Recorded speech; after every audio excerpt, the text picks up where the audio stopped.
mor, hun var meget ung, da hun fik mig. Hun var lige blevet 20. Og tror jeg sådan set med voksen refleksionsbrillen på, overhovedet ikke klar til at få et barn, og var slet ikke sådan begrebsligt gjort om, hvad fanden var det for et lille væsen, der kom der. Det var så bare mig.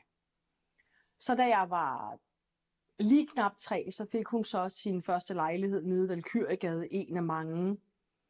Og så flyttede vi derned, og lige hvor længe vi boede der, det ved jeg ikke. Men det var der sådan det der sådan voldsomt dysfunktionelle startede. Og det jeg så husker derfra, det er, at der begynder sådan hendes den der derute, hvor hun bliver enormt ensom og begynder at gå på værtshuset. Og den lyd, jeg husker bedst, det er den der lyd sådan af en dør, der smækker. Og så kan jeg huske, at jeg sådan, vågner op i min seng og falder hen igen. Og så vågner jeg op til senere på natten, morgenen af, der er fester, ballader, afterparty og alt muligt. Og så de her mænd, min mor så slæber med hjem fra værtshus, de forgriber sig på mig, og det er jo hovedsageligt oral sex.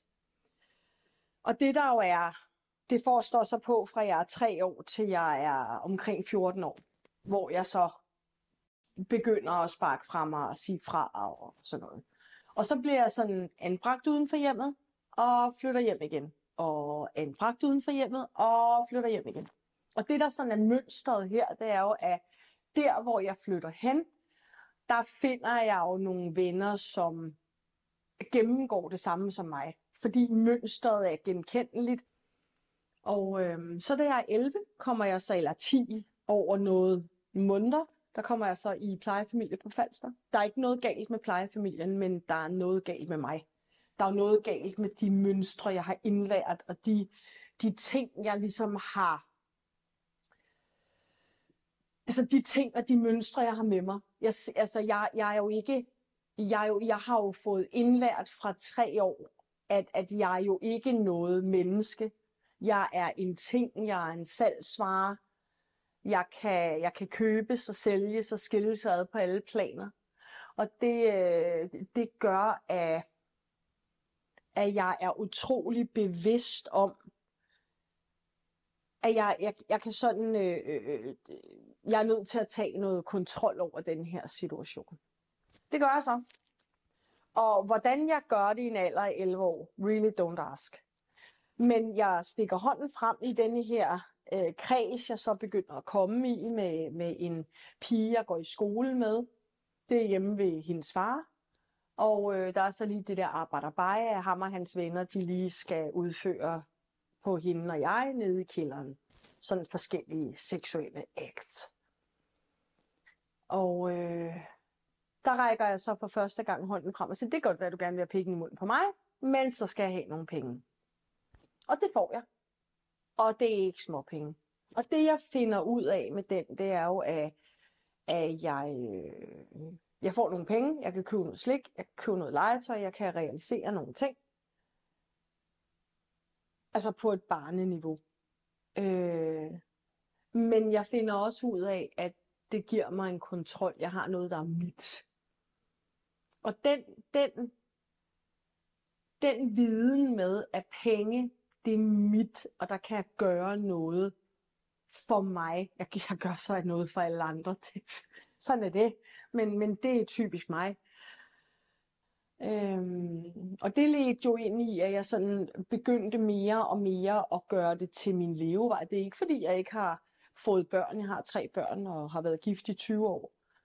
Men jeg er jo begyndt at søge noget aktindsigt, og jeg har fået noget. Men det er jo svært, fordi at min mor, hun har boet i 27 forskellige steder, eller jeg har gået på 27 forskellige skoler, og hun har boet gud ved hvor mange steder, fordi når hun ikke betalte husleje, så blev hun smidt ud, og så boede vi på gaden en periode, eller hos en eller anden fyr, hun fandt, hvor forholdene jo også var virkelig, ja. Men jeg havde da jeg begynder at få det her aktindsigt, noget af det første, jeg får, der finder jeg nogle akter fra jeg finder blandt andet en hospitalsrapport fra jeg er 5 år gammel, cirka, hvor jeg kommer ind på skadestuen med en knækket vinflaskehals i røven. Og så kan man jo selv regne ud, hvordan det spænder af. Jeg får 57 sting, og det døjer jeg jo stadigvæk med i dag, at jeg har. Det er ikke så godt.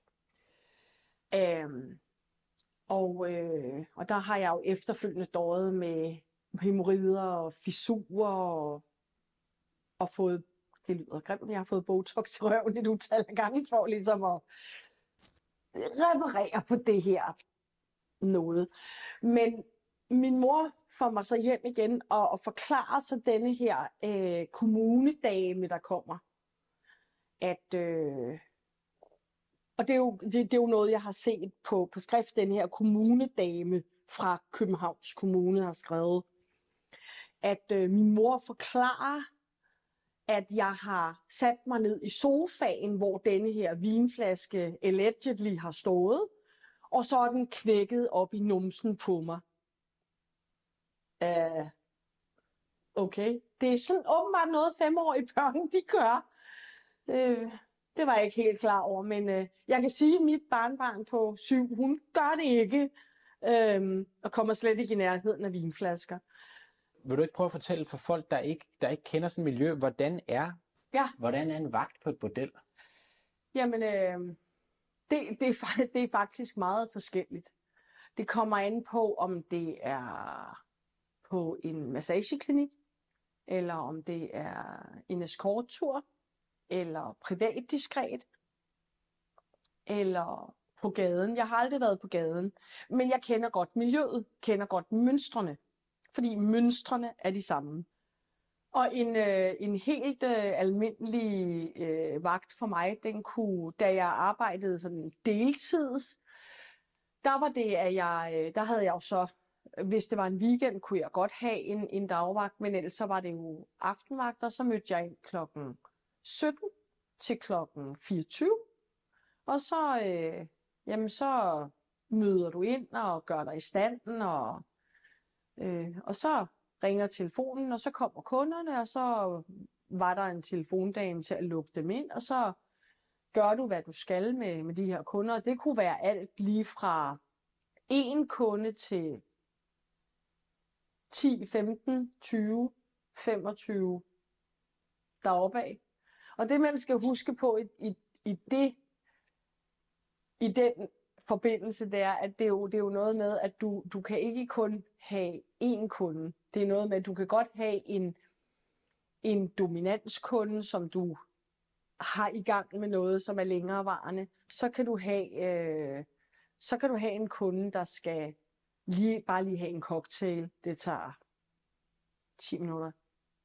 Så kan du have en kunde, der gerne vil sidde ude i badekarret og blive druknet. Det kan du også.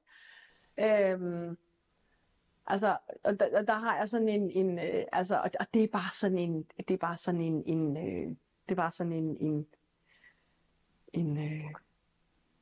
fortælling, der sådan virkelig, den beskriver bare, hvor sindssygt det kan være. Jeg havde en ældre herre, som kom og besøgte mig, da jeg var på noget, der hed Mon Chéri i Rødovre. Det er lukket nu.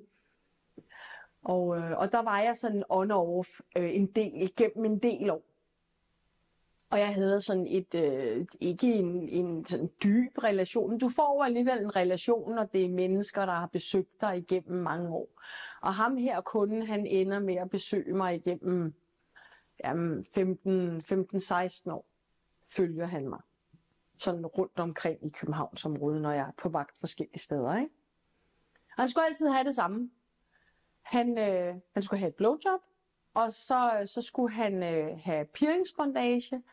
Og det vil sige, at du sådan bliver bundet, og så bliver du sådan stimuleret med forskellige aggregater, sådan redskaber eller ord, og så nedenunder sengen, det var sådan en meget høj seng. Der var der sådan en slavebur, hvor som sådan var lukket.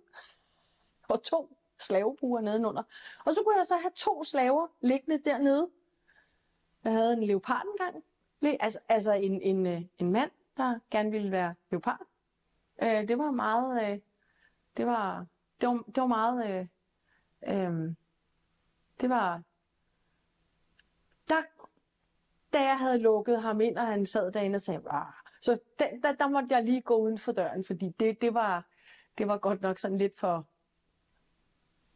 Der grinede jeg sgu lidt. Og det der jo er, det er, at man skal ej forglemme, at der er også meget humor i den branche. Altså når det så var, at man kom ud i køkkenet, så sidder man og kigger på telefondamen, og så siger hun så, når har du sluppet leoparden fri, og så er man jo fuldstændig flad af grin, ikke? Men det kan du ikke være for en kunde, fordi de betaler dig for at leve denne her drøm, leve denne her vision. Og så jeg har, hvis folk spørger mig, hvad jeg har lavet, så har jeg solgt drømme og visioner. Og, altså jeg havde den vildeste eskorttur, jeg havde, det var til Omø. Kender du Omø? Nej. Altså Omø, det er en lille ø, det siger sig selv Omø, der ligger nede omkring, du kører til Skælskør, og så sejler du over med færgen. Jeg tror nok, du må ikke lige hænge mig op på, men det er i hvert fald dernede af. Og der er en færge i døgnet på Omø. Så kommer jeg så til på vejen og snakke med ham der færgemanden. Det er mit held, at jeg er enormt snaksalig. Og så siger han så til mig, hvem skal du besøge? Så fortalte jeg så, at jeg var eskortpige, og jeg var blevet bestilt af denne her gut, og han boede der, og så blev han helt bleg i hovedet. Og så siger han, har du fået pengene? Så siger jeg, ja, jeg har fået. Det var dengang MobilePay, det sådan var. Det var the fancy shit. Wow. Så jeg havde både fået noget MobilePay og en bankoverførsel. Jeg var en af de første, der havde MobilePay og sådan nogle ting der. Og resten havde jeg også fået på en bankoverførsel. Så jeg havde fået alle mine penge. Så han, du skal ikke derned, for du kommer ikke tilbage igen. Og så siger jeg til ham, hvad fanden snakker du om? Jamen, det skal du bare ikke. Nu siger jeg til dig, det skal du ikke. Det du altså, det kan jeg bare mærke, det er du for godt et menneske til. Og så siger han, jeg kan ikke sejle dig tilbage, det må jeg ikke. Men du kommer bare lige med mig hjem. Og så skal jeg nok klare, hvis det er, at ham der ankommer. Så,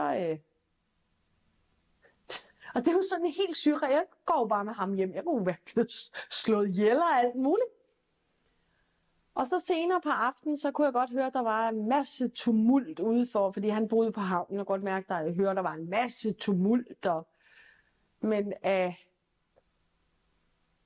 der var bare noget, der sagde mig, at jeg skulle bare ikke gå hen til det vindue der. Og han kommer ind og siger, nu har vi fået sat ham der på plads, og ham hører du ikke mere fra, og du beholder bare de der penge, og bla bla bla. Og så næste morgen, så sejler han mig tilbage. Og jeg kører hjem. Da jeg så kommer hjem, så siger min mand, hvordan var turen? Så fortalte jeg ham det jo. Og så kiggede han på mig og sagde, okay. Det var da, hold da op. Men ham der færgemanden, ham snakker jeg jo stadigvæk med i dag. Og det som han sagde, det var, at den pige, der kom 14 dage senere, nåede han ikke at snakke med. Og hun er ikke blevet set siden. Så et eller andet sted, så at jeg er så irriterende kommunikativ, det kan meget vel have reddet mit liv. Er man tit utryg i den branche? Altså, nej, jeg vil ikke sige, at jeg har været utryg. Jeg vil sige, at jeg har hvis jeg kan meget hurtigt mærke, om mine alarmklokker, de går af. Og gør de det, jamen, så er jeg ikke gået ind. Så er jeg gået tilbage til, hvis det har været escort, så er jeg gået tilbage til chaufføren og sagt, det kan godt være, at jeg er bestilt ud her, men det skal jeg ikke. Medmindre du må komme med ind og sidde i stuen. Lige foran soveværelsesdøren. Og så er det blevet det, der er blevet præmissen. Og 9 ud af 10 gange, der har kunden sagt ja. Og hvis kunden så har sagt nej, jamen så ved man jo godt, så er det fordi kunden er noget skjult.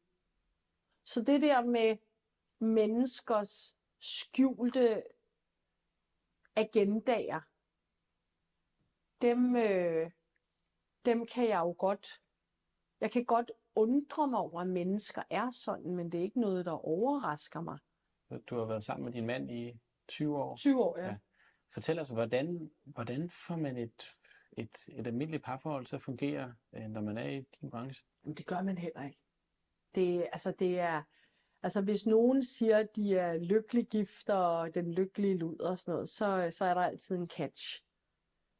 Altså, jeg kan ikke lige sidde og sige, hvad catchen er.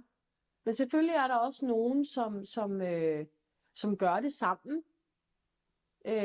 Det kan jo være, hvis man går ind i det som ægtepar sammen, hvis man har noget med dominans eller SM, eller det er så det der sadomasochisme, ikke?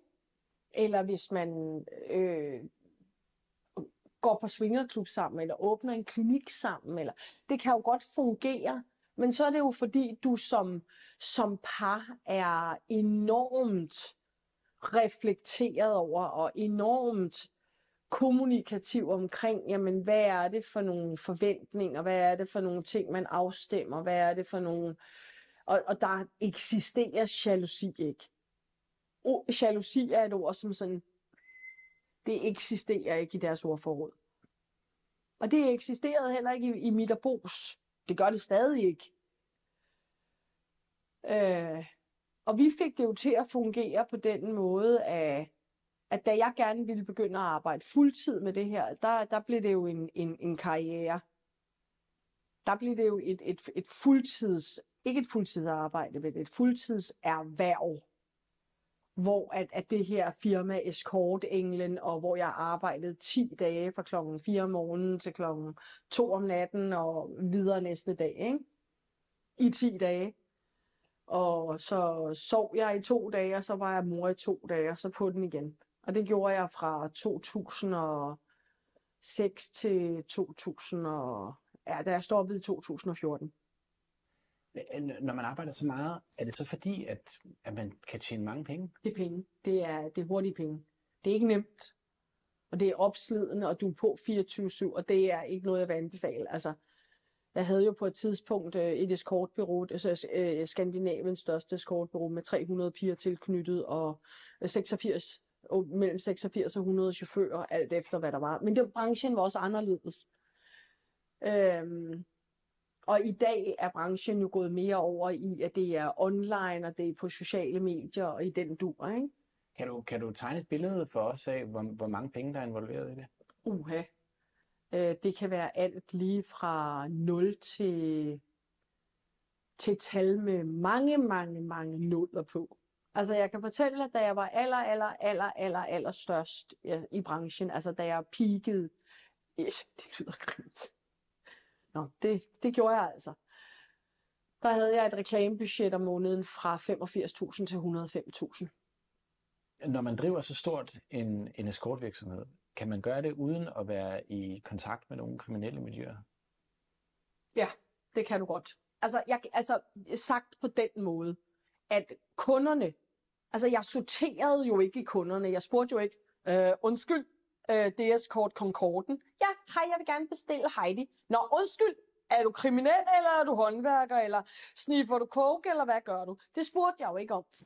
Så du har jo i den branche, fordi det er jo en subbranche, du har jo kontakt med altså typerne af kunder er jo alle typer kunder. Det er par, det er mænd, det er kvinder, det er businessmænd, det er håndværkere, det er høje, tykke, tynde, lave, små, jada.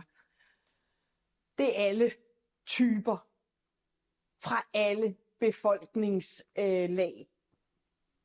Og det er, jeg sorterede jo heller ikke hverken i farver eller religioner eller noget. Altså penge er penge, og penge de er grønne. Og et eller andet sted, altså jeg vil gerne tjene penge, mine piger vil gerne tjene penge, min chauffør vil gerne tjene penge. Det er jo sådan ligesom, man skal jo huske, det er sådan ligesom sådan et pseudomiljø. Det er jo det her med, at jamen, altså, uden kunder, ingen luder. Uden bordeller, ingen luder. Uden gadeprostitution, ingen kriminalitet. Uden luder, ingen stoffer. Uden luder, ingen narkomaner. Uden stofsalg, ingen narkomaner. Uden alfonser, traffic, piger, whatever. Så det, man skal huske, det er, at det kan godt være, at der er forskel i, hvordan du kommer ind i prostitution. Men mønstrene, det er de samme, fordi det, du sælger, det er sex. Det, du sælger, det er dig selv. Og det er hvad enten, om det er på sociale medier, hvor du sælger billeder, eller webcam, eller om du er sugar dater. Fordi du tilbyder den kliniske term af prostitution. Du tilbyder 2 ligeværdige parter over 18 år. Det er så ikke altid lige, det foregår sådan. Men over 18 år, eller deroppe efter. Den ene sælger en ydelse. Den anden selv giver nogle penge, mad. Du kan undgå at få bank. Det er et sted at sove. Penge. Ja. Hvordan er... En wave. Du kan jo bare, de der sager, der har været på skolerne. Det er piger, der giver blowjobs for en vape i en parkeringskælder. Børn, der laver overgreb på børn. Fordi det er det, de har set på sociale medier. Du tænker tilbage, hvordan var det så at sidde på den side af bordet og ansætte kvinder til at starte som prostituerede hos dig? Altså lad os sige det på den måde, jeg manglede i hvert fald ikke kandidater. Og det er det man, hvis man tror, det er sådan nogle low life et eller andet. Det er det ikke. Det var alt fra forretningskvinder, studerende, sugar dater,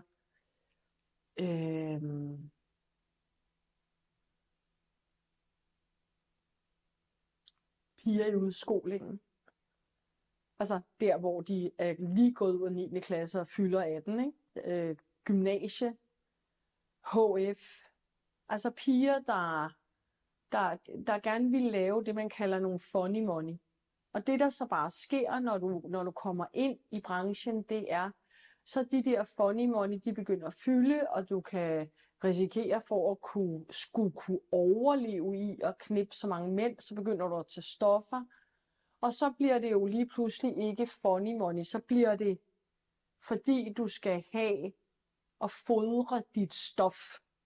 Du skal fodre din krop med, og jeg ikke har taget stoffer, det må guderne vide, hvordan jeg har prøvet det, men guderne må vide, hvordan jeg har holdt mig ud af det, andet end jeg har dyb nålskræk. Men det der ligesom gjorde, at altså jeg passede enormt godt på mine piger og mine chauffører, det tror jeg også har noget med at gøre, at jeg selv var kørende pige, og jeg har også solgt min mand. Jeg havde et par, som gerne ville have en Duracell-kanin, og det er jo sådan en, der kan hele tiden, altså, og det kan han. Så gjorde han det i noget tid. Det var jo fint nok. Det var hans funny money. Og jeg sagde ikke noget til det, fordi jeg kunne ikke tillade mig. Jo, det kunne jeg godt. Men det ville jo klinge lidt hult, hvis det var, jeg sagde, du må ikke stille dig selv, men det må jeg gerne, og det er ikke utroskab eller noget. Det er jeg tit blevet spurgt om. Jamen, er det ikke utroskab? Nej, det er det ikke. Fordi at den part, der kommer, den part, der sælger, ved 9 ud af 10 gange udmærket godt, hvad det er, der skal foregå. efter at have været så sådan involveret også i forretningsdelen af det, hvordan var det så at komme ud af den branche? Og det sværeste, det var egentlig ikke svært at tage beslutninger om at gå ud af branchen. Det, der var svært, det var at blive hørt i forhold til en revalidering, i forhold til en anden uddannelse, i forhold til at blive taget seriøst. Og jeg tror virkelig ikke, og så også at skære pengeforbruget ned. Det var sindssygt. Altså har jeg haft en afhængighed, så har jeg haft en afhængighed af penge. Helt seriøst. Kan du sætte nogle ord på det? Ja, mere vil have mere. Altså det der med at glemme at passe på sig selv.